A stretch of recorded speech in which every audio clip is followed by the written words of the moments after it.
السلام عليكم ورحمة الله وبركاته. أهلا وسهلا فيكم أصدقائي في قناة المطبخ السوري مع الشيف أبو العيد. اليوم وصفتنا كتير سهلة وبسيطة والكل بساوية بالبيت وكل واحد له طريقته فيها. هي سودة الدجاج، راح نسويها ونقليها مع شوية خضار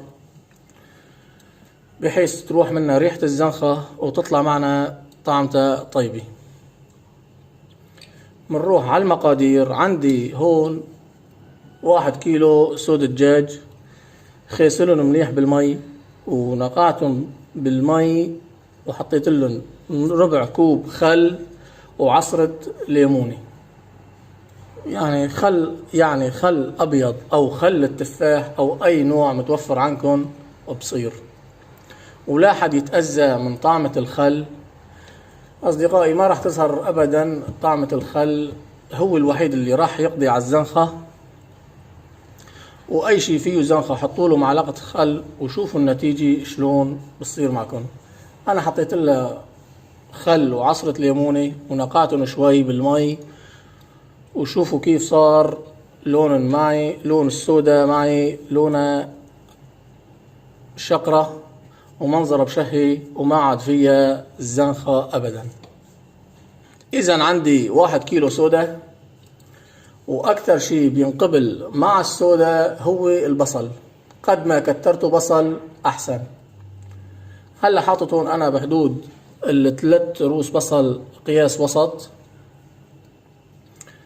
والبصل مقطع ترنشات دوائر. لما منقطعه بهالشكل بيطلع معنا شكله كتير حلو بطبقنا. وعندي هون فليفلة لونين، حدي او حلوة ما بيأثر، هاي اختيارية، كمان تعطي طعم كتير طيب مع السودا. وعندي هون نصف كوب ليمون منحطه اخر الوصفة. عندي هون بشر ليموني وحدي ومعلقة كمون صغيرة ومعلقة فليفلة حمرا يابسة ناعمة اللي هي البابريكا، معلقة صغيرة بهار اسود، ومعلقة كبيرة ملح. وهلا عندي السودا انا هون يعني ما بدي اكبرها او اصغرها، راح انا قسمتها بالنص يعني بحيث تكون يعني لها كبيرة ولها صغيرة لانه راح تكش معنا على القلي.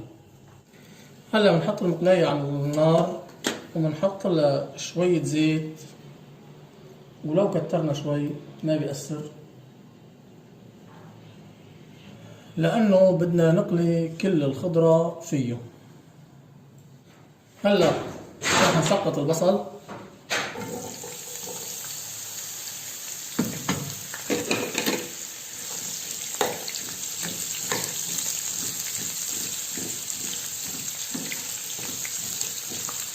راح ضيف البهارات، الفلفل الحمراء،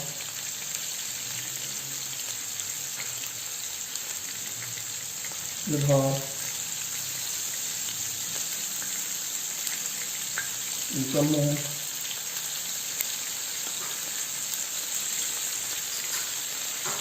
والملح.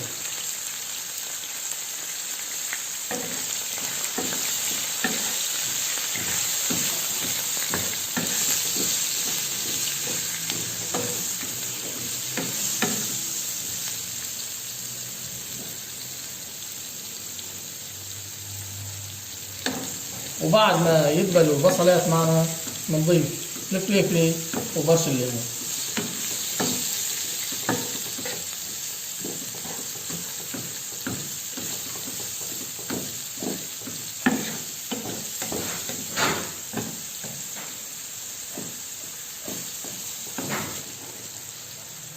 يا عيني على ريحة البصل والبهارات، عن جد ريحتها كتير طيبة، وهدول لحالهم وجبة.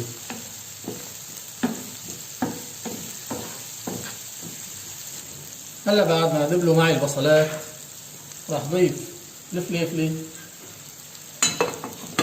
وضيف عصير الليمون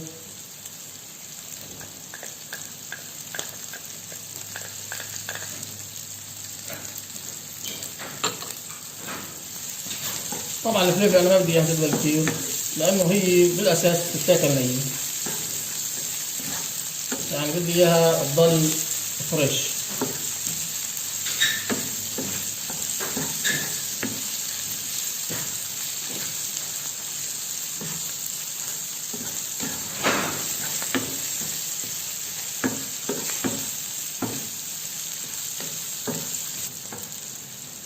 هلا بعد ما استوت معنا الخضرة راح فضيها بصحن واقلي السودة. طبعا بنفس المقلي راح اضيف الزيت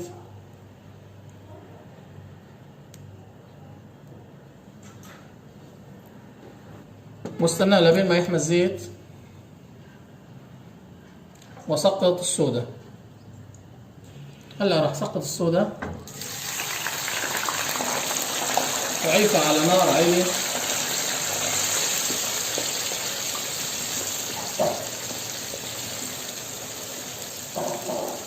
راح اضيف لها شوية بهار وشوية ملح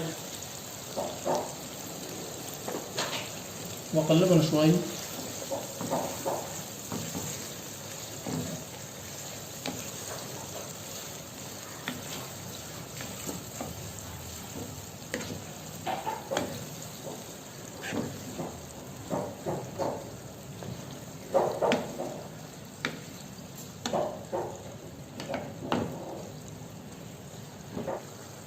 أصدقائي هيك بعد ما عفنا سودة الدجاج على الغاز بحدود ال10 دقائق وقرب يستوي معنا، راح ضيف عصرة الليمونة وراح ضيف الخضار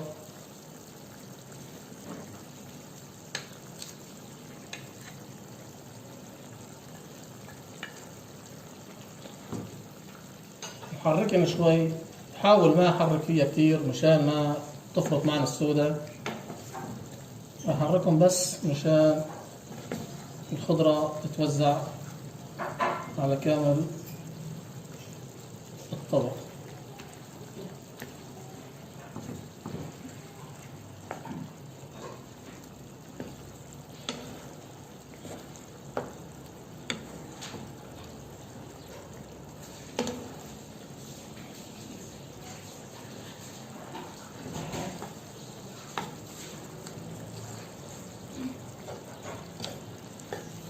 وهيك بيكون وصلنا لآخر وصفتنا اليوم، وهي النتيجة اللي وصلنا لها.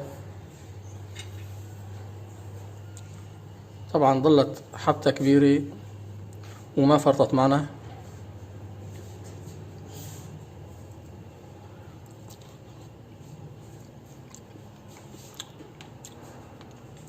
طعمي رهيب جدا، طعمي لا توصف. أتمنى يكون عجبتكم الوصفة، ولا تنسوا الاشتراك بالقناة والضغط على زر الإعجاب. والسلام عليكم ورحمة الله وبركاته.